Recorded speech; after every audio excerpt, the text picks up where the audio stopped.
जय गुरुदेव जय जय गुरुदेव, जय गुरुदेव जय जय गुरुदेव, जय गुरुदेव जय जय गुरुदेव, जय गुरुदेव जय गुरुदेव, जय गुरुदेव जय जय गुरुदेव।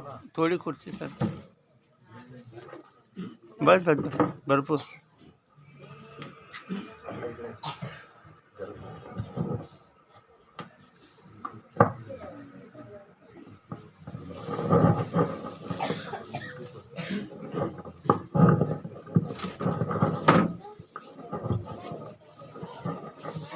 जय गुरुदेव, जय गुरुदेव, जय गुरुदेव, जय गुरुदेव। जय गुरुदेव नाम किसका? प्रभु का। जय गुरुदेव नाम किसका? प्रभु का। ये नाम नहीं इंसान का, ये नाम है भगवान का। तो प्रेम से बोलो जय जय गुरुदेव। गुरुदेव।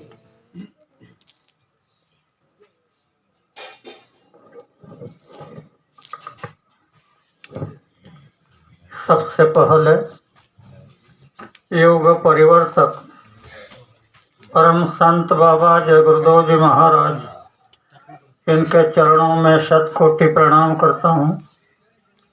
साथ ही साथ जिसने ये त्रिलोक रचना बनाई उस ईश्वर को प्रणाम, उनके दृश्य अदृश्य शक्तियों को प्रणाम, और यहाँ पर उपस्थित इस गांव के सभी सज्जन भाई और बहनें, अगल बगल से आए हुए सत्संग प्रेमी भाई और बहनें, सबको बड़े प्रेम के साथ जय गुरुदेव।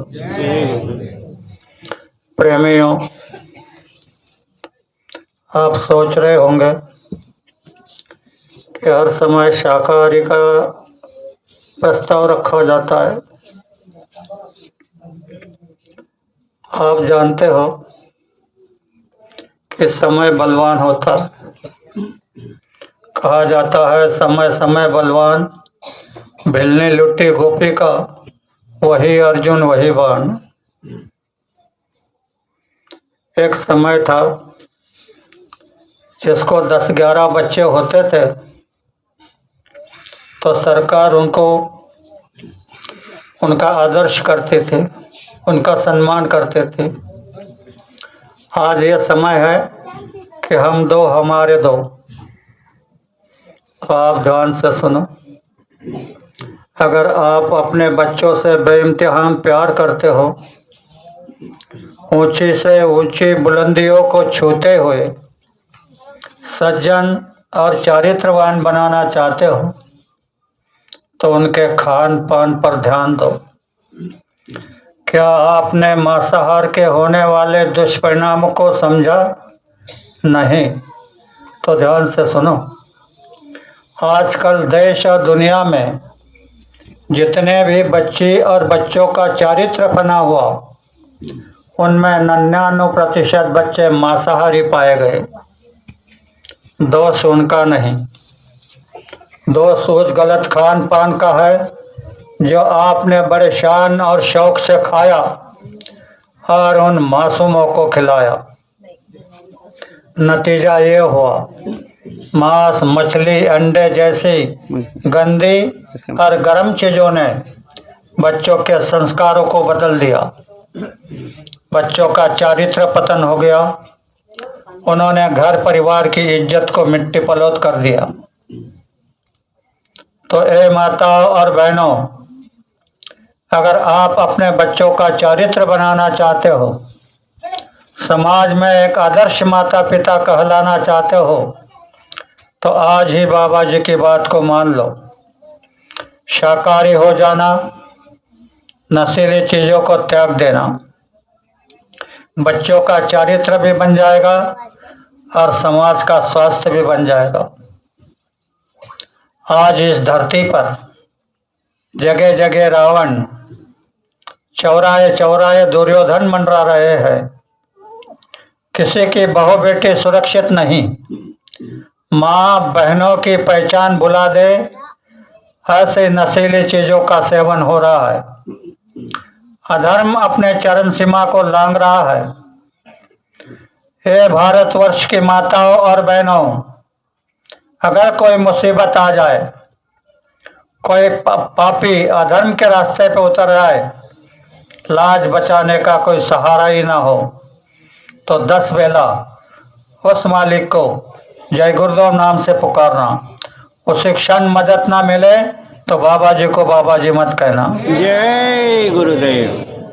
तो बहनों और भाइयों, पहले तो जब बहनों के ऊपर कोई आफत आती थी तो उस समय बहुत सारी शक्तियाँ धरती पर होती थी। सीता पर संकट आया तो राम ने जाकर के सीता को छुड़ाया। द्रौपदी का चीरहरण हुआ तो भगवान कृष्ण ने जाकर के द्रौपदी का लाज बचाई। आज इस धरती पर ना राम है ना कृष्ण है। कोई आपकी लाज बचाने के लिए यहाँ नहीं आएगा। आपको खुद ही खुद अपनी सुरक्षा करना पड़ेगी। तो इसलिए मैं कुछ बताना चाहता हूँ कि आज देश और दुनिया में परिवार परिवार में झगड़े हो रहे हैं। पिता पुत्र लड़ रहे हैं, भाई भाई लड़ रहे हैं, पति पत्नी लड़ रहे हैं। क्या हो गया भारत के नौजवानों को, जिन्होंने अपनी माँ बहनों की लाज बचाने के लिए अपनी जान की कुर्बानी कर दी, वही नौजवान आज माँ बहनों की इज्जत पे डाका डालने उतर आए हैं। कहाँ गए राम के संतान, कहाँ गई कृष्ण के संतान? क्या हो गया आज के जीवों को? यह कलयुग का प्रभाव है। और इस कलयुग में अधर्म चरम सीमा पे पहुंच चुका है। जहां देखो वहां झगड़ा ही झगड़ा। तो मैं बहनों से प्रार्थना करूंगा कि जब कोई संकट आता है, जब कोई परिवर्तन होता है, तो नारी को लेकर के होता है। आज कितनी सीताएं उठाई जा रही है, कितने द्रौपदी का चीरहरण हो रहा है। कोई कुछ बोलने को तैयार नहीं, चुपचाप देख रहे हैं, बड़ी बड़ी बातें कर रहे हैं। क्या होगा इन बहनों का? तो बहनों, तुम अपने आप को अबला मत समझना। तुम्हारे भीतर में बहुत बड़ी शक्ति है। इतनी बड़ी शक्ति है कि तुम प्रकृति को भी रोक सकती हो। आज प्रकृति के तरह तरह के तूफान हो रहे हैं, तरह तरह के प्रकोप हो रहे हैं। इस प्रकृति को भी आप रोक सकती हो, लेकिन इसके लिए आपको पतिव्रता धर्म की पालना करना पड़ेगी। आप कहोगे कि पतिव्रता धर्म की पालना कैसे होती है? तो आप पहले एक याद कर लो। अनुसया ने अपने हाथ में जल लेकर के तीनों देवता के ऊपर छिड़क दिया, तो तीनों देवता बच्चे हो गए। क्या किया था अनुसया ने? कौन से मंत्र का जाप किया था या कोई अनुष्ठान लगाया था? नहीं। अनुसया अपने पति के आदेश का पालन करती थी, भूलकर भी पति से झगड़ा नहीं करती थी और उनके बताए रास्ते पर चलती थी। उसी तरह आज आपने कभी कभी कीर्तन में सुना होगा कि तुका म्हणे पतिव्रता आणि तिची देवावर सत्ता। पतिव्रता नारी का उसके ऊपर अधिकार है। क्या यह छोटे से अधिकार को देख रही हो? भगवान के ऊपर अधिकार है और आज बारी तुम्हारी है। तुमने अगर ये 3 चीजों की पालना कर ली, पति से भूल कर भी झगड़ा मत करना, उनके आदेश का पालन करना और वो जो कहे उसको करते रहना। ये अगर 3 चीजों की पालना तुमने कर ली, तो मान लो एक आध समय आया, इधर से तूफान आ रहा है, तो तुम लेना अपने हाथ में जल और कहना कि हे बाबा जय गुरुदेव जी महाराज, मैं आपके आदेश का पालन कर रही हूँ। यह तूफान किनारे से निकल जाए। तूफान किनारे से नहीं निकल जाएगा तो बाबा जी को बाबा जी मत कहना। यह तुम्हारी मुट्ठी में, यह तुम्हारी शक्ति तुम्हारे पास में है, लेकिन आज तक कोई बताने वाला नहीं मिला। आप खाली रोते बैठी हो। आपकी शक्ति को जगाना चाहती हो तो आपके लिए ये उपाय है। इतना ही नहीं, इससे भी अधिक शक्ति तुम्हारे भीतर है। यह प्रकृति यानी 5 तत्व, जल पृथ्वी वायु अग्नि आकाश, इन तत्वों के ऊपर भी तुम्हारा अधिकार है। एक बार वसुमती और शांडिल्य 2 बहनें थी। वसुमती ने शादी कर ली। शांडिल्य कहने लगी मैं शादी नहीं करूंगी, कहाँ पानी बनाना, कहाँ खाना बनाना, उनकी सेवा करना, मैं सीधा भजन करूंगी, प्रभु का भजन करूंगी। वो सवेरे 4 बजे उठकर नदी पर जाती थी, नहाकर आती थी और 9 बजे तक घंटी हिलाती थी। वसुमती ने शादी कर ली। उसको 2-3 बच्चे हो गए। उनके दोनों की कुटिया अगल बगल में थी और गांव के बाहर कुटिया बनी थी। एक दिन अचानक क्या हुआ पता नहीं, वहां कुटिया में आग लग गई। तो शांडिल्य की कुटी जल गई, वसुमती की बच गई।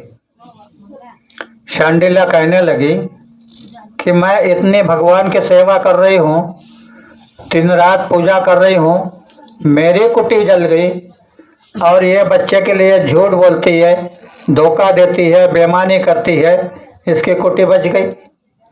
तो बड़ी क्रोधित हो गई। तो उस समय नारद का आना जाना था। नारद जी आए। शांडिल्य ने आओ भगत किया, उसको बैठने को आसन दिया। कहने लगे मुनिवर, मेरे सवाल का जवाब दो। मैं दिन रात पूजा पाठ कर रही हूँ, ये मेरी बहन है, झूठ भी बोलती है, धोखा भी देती है, तो इसकी कुटी बच गई, मेरी जल गई, क्या कारण है? तो ध्यान से सुनो बहनों। नारद ने जवाब दिया, शांडिल्य, यहाँ पति परमेश्वर का विधान है। नारी के लिए धरती पर पति ही परमेश्वर होते हैं। तो पति परमेश्वर का विधान है, तुमने उस विधान को ठुकराया तो तुम्हारी सेवा स्वीकार नहीं हो रही। तो शांडिल्य कहने लगी अब मैं क्या करूं? तो बोले सवेरे जब नहाने जाती हो तो आते समय कोई भी व्यक्ति अगर आप में रास्ते को मिल गया तो उनको पति मान लेना। शांडिल्य सवेरे नहाने के लिए गई। गांव में एक महारोगी थे, रोग से उबक गए थे, लुढ़कते लुढ़कते नदी में आत्मसमर्पण करने जा रहे थे। उधर से शांडिल्य आ रही थी, उनकी दृष्टि उस पर पड़ी। कहने लगे तुम आज से मेरे पति हो, तुम आज से मेरे पति हो। उसने कहा अरे तुमने मेरे को ठीक तरह से देखा? कहने लगी बहुत अच्छी तरह से देखा। उठाया कंधे पर, घर लेकर के आई, नहलाया धुलाया, लगे सेवा करने। कुछ दिन बीत गए। वह कहने लगा कि मुझे शहर देखना है। कंधे पे उठाया, शहर घुमा करके लाई, एक चौराहे पे खड़ी हो गई। वहाँ थोड़ी देर रुकी, फिर घर चली आई। उसको उतारा, पानी दिया तो पानी ले पीने को तैयार नहीं, खाना दिया तो खाना खाने को तैयार नहीं। कहने लगी कि पति देव मेरी क्या गलती हो गई जो तुम मुझसे रूठ गए? तो उसने कहा तुम्हारी कोई गलती नहीं। तो जब चौराहे पे खड़ी थी तो मैंने सामने के माड़ी पर देखा एक सुंदर नारी को, उस पर मेरा मन जड़ गया। शांडिल्य कहने लगे कि बाप रे बाप, वह तो राजवेश्या का महल है। अपने पति से कहने लगी वहाँ रुपए पैसे की या शरीर की जरूरत है, अपने पास तो दोनों चीजें नहीं है। कोई बात नहीं, तो शांडिल्य हर रोज जाकर के उस तवायफ के आंगन में सड़ा समाजन करके रंगोली निकाल करके चली आती थी। कुछ दिन बीत गए। जो वो तबेले की मालकिन थी उसने देखा ये कौन कर रहा है, तो सहेलियों को बुलाया, ये कौन करता है? तो सबने कहा हम तो नहीं करते। हाँ, ये अपना धर्म नहीं, ये पतिव्रता का धर्म है। तो बोले हम तो नहीं करते। तो रात को जागते बैठी। शांडिल्य आई, सड़ा समर्जन किया, रंगोली निकालने लगी। तवायफ ने जाकर के उसका हाथ पकड़ लिया। बहन, तुम ये क्यों कर रही हो? उसने अपने पति के दिल की बात बता दी। वेश्या कहने लगी मेरा धंधा वेश्या का ही है, तो तुम रात के 12 बजे तुम्हारे पति को ले आना। शांडिल्य घर आ गई। उस दिन उस गांव में मर्डर हो गया था, तो वहाँ का नियम था खून के बदले फांसी, और जिसने मारा था वह पतला आदमी था। उस समय फांसी दरोजे में दी जाती थी। जब फांसी लगाने गए तो फांसी का फंदा मोटा पड़ रहा था, उसको फांसी लग नहीं रही थी। तो राजा ने आदेश दिया कि कई मोटे आदमी को पकड़ करके लाओ और फांसी पे लगा दो। सिपाही गांव के बाहर गए, वहां पर एक महात्मा खा पी कर तगड़े हो चुके थे, उनको ले आए, उनको फांसी चढ़ा दिया। उन्होंने अपने प्राण ब्रह्मांडों में चढ़ा दिए और ऐसे लटके रहे। शांडिल्य रात को अपने पति को कंधे पर उठा करके आई और बड़ी धूम से जा रही, तो उसको क्या मालूम कि ऊपर क्या लटका है। तो उस साधु को उसके पति का धक्का लग गया। वह तिलमिला उठा, कहने लगा मुझे जिसका धक्का लगा है वो सूरज निकलते ही मर जाएगा। शांडिल्य ने मुड़कर देखा, वो क्या कहा? बोले जिसका धक्का लगा है वो सूरज निकलते ही मर जाएगा। उतार दिया वहां पर और कहने लगी कि देखती वो सूरज कैसे निकलता है। अच्छी तरह से ध्यान से सुनो बहनों। 5 तत्वों में से पृथ्वी तत्व को कहा, हे धरती माँ, तुम अपनी गति को रोक देना। तो सूरज निकलना बंद हो गया। चारों तरफ हाहाकार मच गया। देवता आ गए नीचे। देवताओं ने शांडिल्य से कहा, तुम 1.25 प्रहर तुम्हारे पति को मरने दो, हम इनको सुंदर शरीर से उठा देंगे। शांडिल्य ने कहा, मुझे सुंदर शरीर की जरूरत नहीं। 1.25 प्रहर तो काज 1.25 प्रल भी मैं वैधव्य बर्दाश्त नहीं करूंगी। आखिर में वह शांडिल्य का वैभव, विधवा का, इधर श्राप हो रहा था साधु का श्राप, इधर ये वैधव्य बर्दाश्त करने को तैयार नहीं, तो वह वैधव्य तुमको 5 दिन के लिए बांट दिया। यह असली कहानी। अब 5 दिन के लिए आपको सरकार इसके कानून से, ईश्वरीय कानून से 5 दिन के लिए हर बहन को यह आदेश है कि कोई भी बहन खाना बना करके अपने परिवार को मत खिलाना। अगर तुम 5 दिन में खाना बना करके खिलाओगी तो तरह तरह की बीमारियां लग जाएगी। फिर तुम एमडी डॉक्टर को दरोजे बिठा करके रखो, वो भी कुछ नहीं कर सकता है।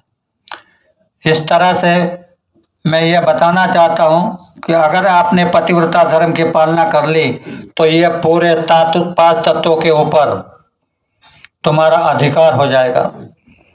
और यह तुम्हारा अधिकार तुम्हारे परिवार के लिए नहीं बल्कि पूरे गांव के लिए, तहसील के लिए, जिले के लिए काम आ जाएगा। तुम्हारे अंदर की यह शक्ति सबके लिए काम आएगी। प्रकृति तरह तरह का प्रकोप कर रही है, तुमने अगर यह व्रत का पालन कर लिया, तुम प्रकृति पर भी अपना अधिकार जता सकती हो और प्रकृति को वो रोक सकती हो।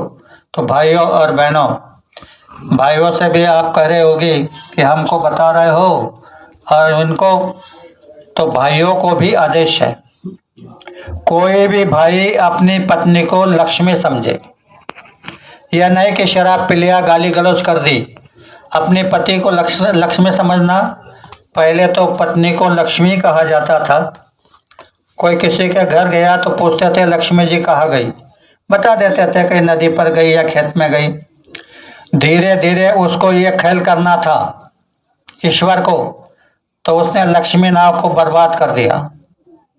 फिर कारभारनी नाम आया, ठीक था कारभारनी नाम, घर का कारोबार देखने का ज्ञान होता था, वह भी खत्म कर दिया। अब तो दूसरा ही नाम आ गया। क्या नाम आया मालूम है ना? मिसेस। में अंग्रेजी है, मिस यानी मिस्टेक और यस माने हाँ, यानी तुमको गलती का पुतला बना दिया। जब तुमको गलती का पुतला बना दिया तो तुम्हारे पास क्या अधिकार बचा है उसको बोलने का? कुछ भी नहीं बोल सकती हो। इसलिए भाइयों से मैं भाइयों को बता रहा हूँ कि आप अपनी पत्नी को लक्ष्मी समझना, बोलकर भी गाली गलौज मत करना, और एक पत्नी व्रत अपना लेना। एक पत्नी व्रत क्यों, ध्यान से सुनो। अभी अभी अर्चना बता रही थी कि ये कोई बीमारी बड़ी नहीं थी, ये तो कोरोना जो था एक नमूना था, आगे चल कर के ऐसे कई बीमारियां आएगी। तो ये बीमारी से आप अपनी रक्षा करना चाहते हैं तो एक पत्नी व्रत अपना लो। एक पत्नी व्रत अगर आप अपना लोगे तो चाहे जितनी बीमारी आ जाए किनारे से निकल जाएगी। इसका एक उदाहरण, ऐसे आपके समझ में नहीं आएगा। द्वापर युग में जब अश्वमेध यज्ञ हुआ तो अश्वमेध यज्ञ का घोड़ा जब छोड़ा गया अर्जुन को उसके संरक्षण के लिए, जगह जगह राजा पकड़ते थे घोड़े को, युद्ध होता था, अर्जुन जीतते जा रहा था। तो एक राक्षस ने घोड़े को पकड़ा। अपने भगवान कृष्ण ने अपने दूतों से कहा उसको जाकर के बता दो कि ये अश्वमेध यज्ञ का घोड़ा है, इसे छोड़ दो, नहीं तो अर्जुन के साथ युद्ध करना पड़ेगा। राक्षस ने कहा मैं युद्ध करने को तैयार हूँ। दूतों ने आकर भगवान को संदेश दे दिया। दोनों सेना आमने सामने खड़ी हो गई। राक्षस ने भगवान को प्रणाम करके पूछा कि प्रभु युद्ध को आरंभ किया जाए। तो भगवान का शंख बजा, अर्जुन का शंख बजा, भीम का शंख बजा, सबने शंख बजाया। इसका मतलब युद्ध की अनुमति मिल गई। तो राक्षस ने जब संधान साधा तो एक ही बाण में अर्जुन के सर को आकाश में उड़ा दिया और ऐसे घर घर घर घर घूम रहा था। अर्जुन चकाचौंध हो गया। सोचा कि इतना बड़ा महाभारत हुआ, ऐसा योद्धा नहीं देखा। भगवान से पूछा प्रभु इसके पास में कौन सा मंत्र था, कौन से मंत्र से इसने हम तीनों को उड़ा दिया? तुम स्वयं भगवान, मैं नर, ध्वजस्तंभ पे ब्रह्मचारी हनुमान, हम तीनों को एक ही बाण में उड़ा दिया। भगवान कहने लगे अर्जुन को, हे अर्जुन कोई मंत्र का जाप नहीं किया, वह स्वयं एक पत्नी है और उसका नगर एक पत्नी है। तो ये एक पत्नी का इतना बड़ा प्रभाव है, इतनी बड़ी शक्ति है। अगर तुमने एक पत्नी व्रत अपना लिया तो तुम हर जगह इसको काम में ला सकते हो। इसलिए भाई आप भी सावधान हो जाओ, आने वाला समय बहुत खराब है। बीमारी का कहर जो चल रहा है, डॉक्टर कहते हैं ना इलाज मरीज है, इसको घर जाने दो, इसका कोई इलाज नहीं है, क्योंकि बदल चुकी है, रेखा बदल चुकी है। कहा कि जब न्यू धर्म की हिलती है तो हंसी खुदा से उतरती है, भूले जीवों पर रहमत की नजर वो करती है। जो रूहे गुनाहों से दबी रहती पास नहीं आती, डरती है, बुला करके पास उनको राहे खुदाए चलाती है। और जो काम दवा से नहीं होता वो काम दुआ से होता है, और ऐसे कामिल मुर्शिद मिलते हैं तो बात खुदा से होती है। तो आप इतने सौभाग्यशाली हो कि ऐसे समय में आपको मानव तन मिला है। अगर पशु का, कीड़े का, मकोड़े का जन्म मिला होता तो क्या सुनते? आपको मानव तन मिला है, और आपको मानव तन मिलने के बाद ऐसे पूर्ण धनी धरती पर मानव रूप धर के आए हैं, तो आपका सौभाग्य है। आप उनके आदेश को मान लो। खाली अभी समाधान ने बताया कि खाली शाकाहारी हो जाओ, खाली शाकाहारी, इतना भी कर लोगे तो तुम्हारे लिए बहुत हो जाएगा। मालिक दया करना चाहते हैं, पर कोई धागा तो लगा हो, धागा ही नहीं लगे आप तो क्या। तो आप कहोगे शाकाहारी शाकाहारी, क्या है शाकाहारी? तो और सुनो शाकाहारी के बारे में। और ऐसा पुजारी था, पूजा करते समय अगर फूल कम हो गया तो सर काट के रख देता था। इतनी पूजा तो हम करते नहीं, वो इतना पुजारी था। लेकिन राक्षस समझ के मारा गया। क्यों? रावण शराब पीता था, मांस खाता था, परस्त्री अभिलाष करता था, इसलिए ब्राह्मण पुत्र होकर के राक्षस समझ के मारा गया। इस युद्धान को आप सबको यही विनती करूंगा कि आप शाकाहारी हो जाओ। आप शाकाहारी हो जाओगे तो आपका परिवार भी सुखी हो जाएगा और आपको देख करके गांव के लोग भी शाकाहारी हो जाएंगे। इसी के साथ साथ मैं मेरे 2 शब्दों को विराम देता हूं और भूल चूक की माफी चाहता हूं। समाधान ने कहा है कि अन्ना संकल्प देंगे, तो पहले संकल्प को अच्छी तरह समझ लो। जब इस धरती के सारे अस्त्र शस्त्र, बड़े बड़े अस्त्र शस्त्र खत्म हो जाते, काम नहीं करते, तो संकल्प शक्ति काम करती है। राम रावण का युद्ध हो रहा था। मेघनाथ हवन करने के लिए अलग जाकर के बैठ गए, हवन कर रहे थे। हवन से विजयी रथ बाहर आने वाला था और विजयी रथ के जो घोड़े थे उनके कानों में कर्ण थे और वही कणों में बाण थे और वो बाणों में राम का मरण था। इसलिए इंद्रजित हवन कर रहा था। विभीषण ने जाकर के राम को सूचना दे दी कि प्रभु मेघनाथ हवन कर रहा है, हवन से विजयी रथ बाहर आ गया तो दोबारा जन्म लेना पड़ेगा। तो राम ने लक्ष्मण की तरफ देखा, हनुमान की तरफ देखा, ये अपनी सेना लेकर के गए, हवन का विध्वंस कर दिया, पत्थर पेड़ डाल डाल के खत्म कर दिया। इंद्रजित बड़े क्रोध से उठा। जिसने 33 करोड़ देवता को बंदी में रखा वह इंद्रजित कितना क्रोध से उठा होगा। और जब युद्ध शुरू हुआ, अगणित बाण चलने लगे। लक्ष्मण अपने दिव्यास्त्रों का उपयोग करने लगे, सारे दिव्यास्त्र फैल जा रहे थे।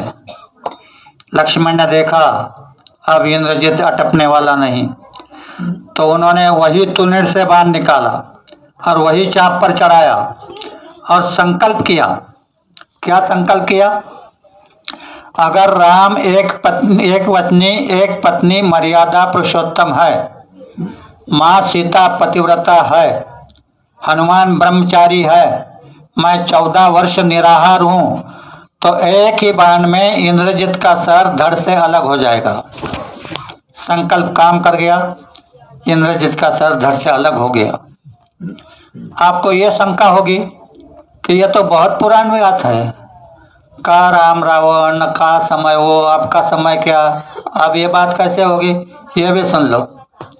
हम सभी लोग अपने जिले के, हमारे तहसील के गाड़ियां लेकर के निकले थे उत्तर प्रदेश मध्य प्रदेश में प्रचार करने। तो खुराई को हमारे सत्संगी थे, उन्होंने हमको वहां बुलाया। वहां पर गए, भंडारे की गाड़ी हमारे साथ थी।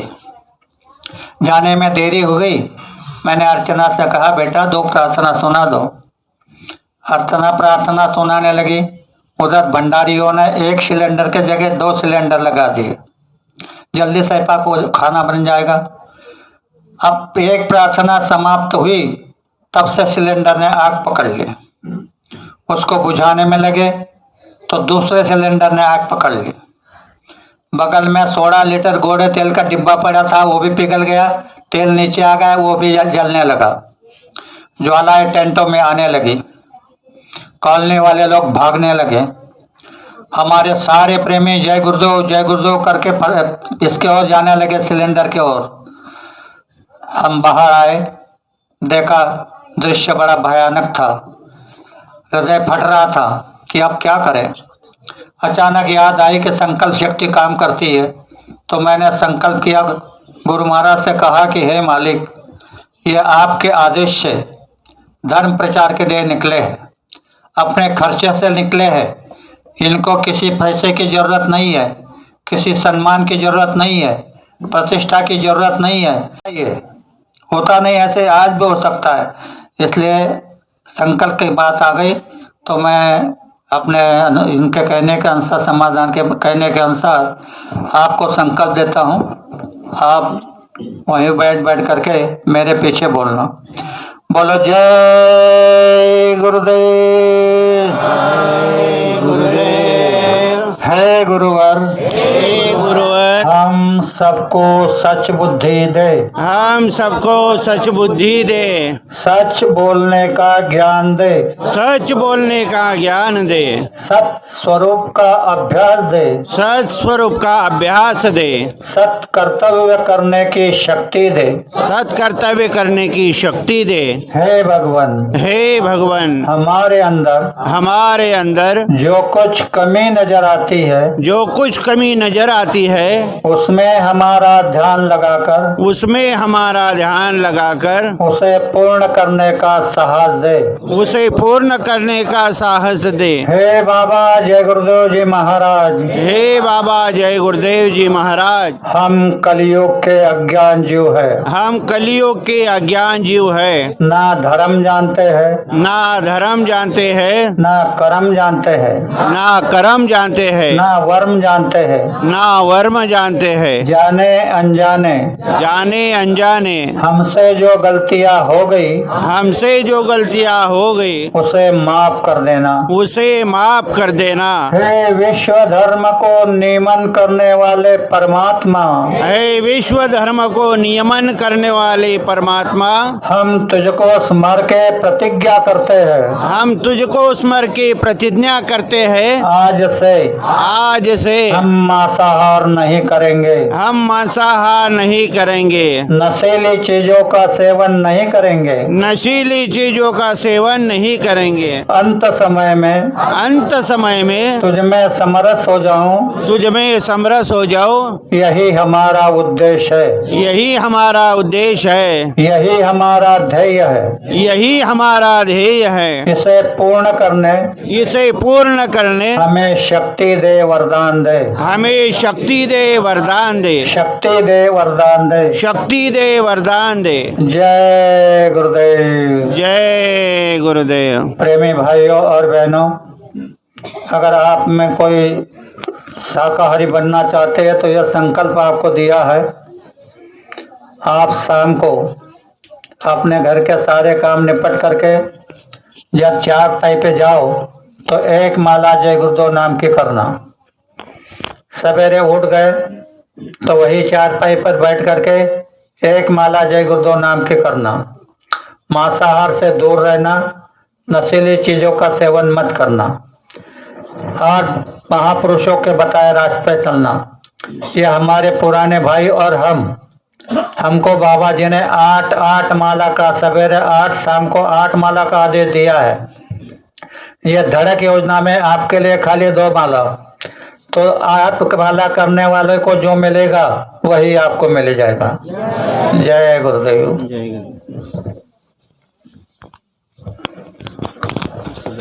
जय गुरुदेव।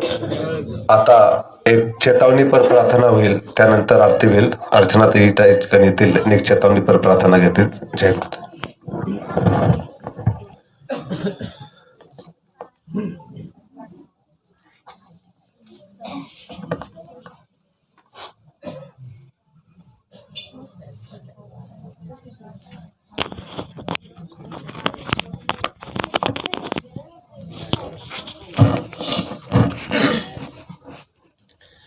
जय गुरुदेव। भारतीय नारी किती महान आहे, आपण या प्रार्थनेतून ऐकूया। जय गुरुदेव।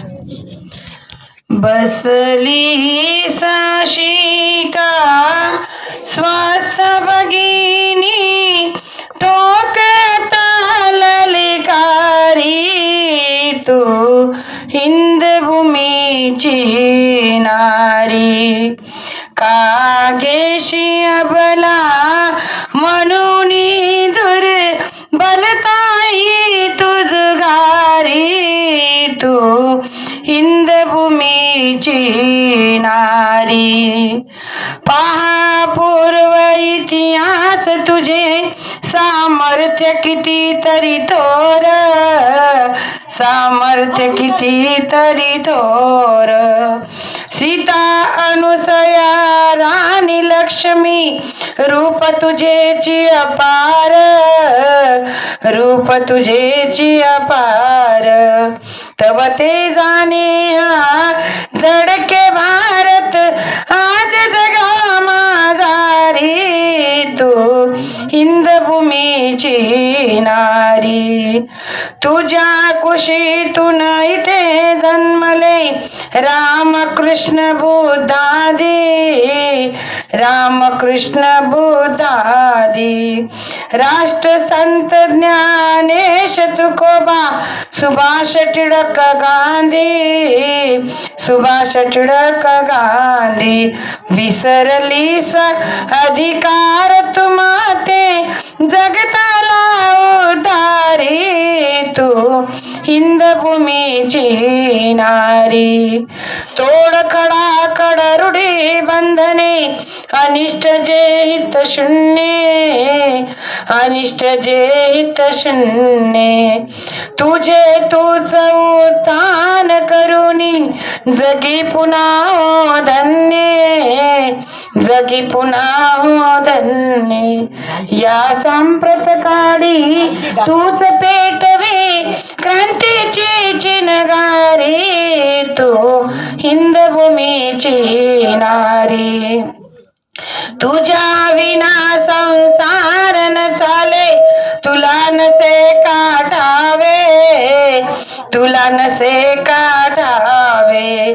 आद्य गुरु तू अखिल जगाची, तुला कोणी शिकवावे, तुला कोणी शिकवावे. म्हणे दास घुसर कर हो सावध तुझी तूच करी कैवारी. तू हिंद भूमीची नारी. बसलीस अशी का स्वस्त भगिनी टोकाता ललकारी. तू हिंद भूमीची नारी. तू हिंद भूमीची नारी. जय गुरुदेव.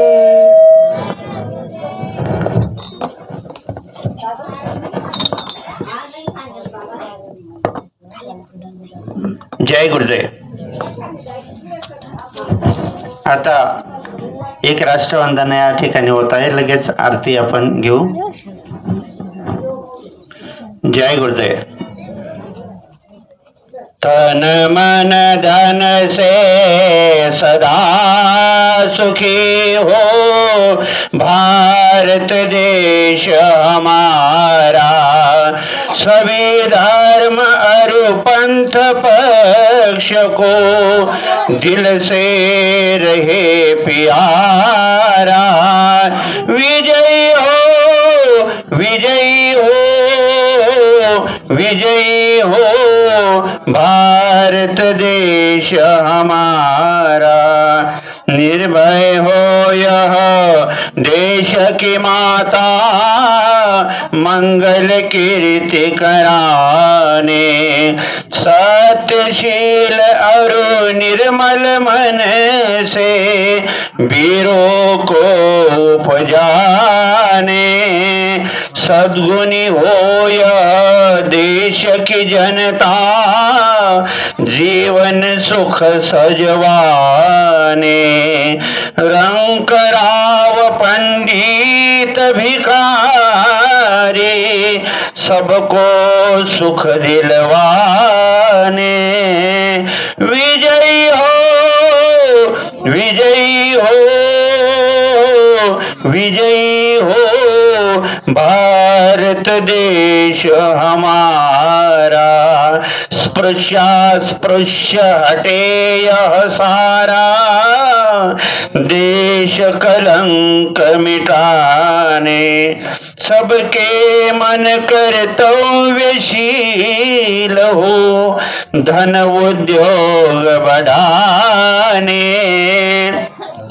सबका हो विश्वास प्रभु पर, अपनी शक्ति बढ़ाने, ब्रह्मचर्य अध्यात्म दैवी गुण घर घर में प्रगटाने, सारा भारत रहे सिपाही, शत्रु को दशाने,